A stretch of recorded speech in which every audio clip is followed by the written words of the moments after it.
Dan keutamaan Syawal.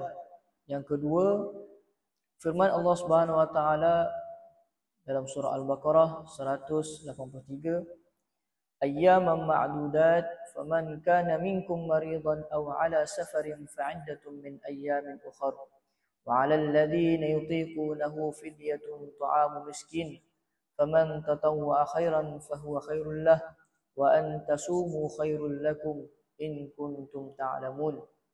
Maksudnya, puasa yang diwajibkan itu ialah beberapa hari yang tertentu. Maka sesiapa di antara kamu yang sakit atau dalam musafir, bolehlah ia berbuka puasa. Kemudian wajiblah ia berpuasa sebanyak hari yang dibuka itu pada hari-hari yang lain. Dan wajib atas orang-orang yang tidak terdaya berpuasa kerana tua dan sebagainya, membayar fidyah untuk memberi makan orang miskin. Maka sesiapa dengan sukarela memberikan bayaran fidyah lebih dari yang ditentukan itu, maka itu adalah sesuatu kebaikan baginya. Dan walaupun demikian, berpuasa itu lebih baik bagi kamu daripada memberi fidyah kalau kamu mengetahui.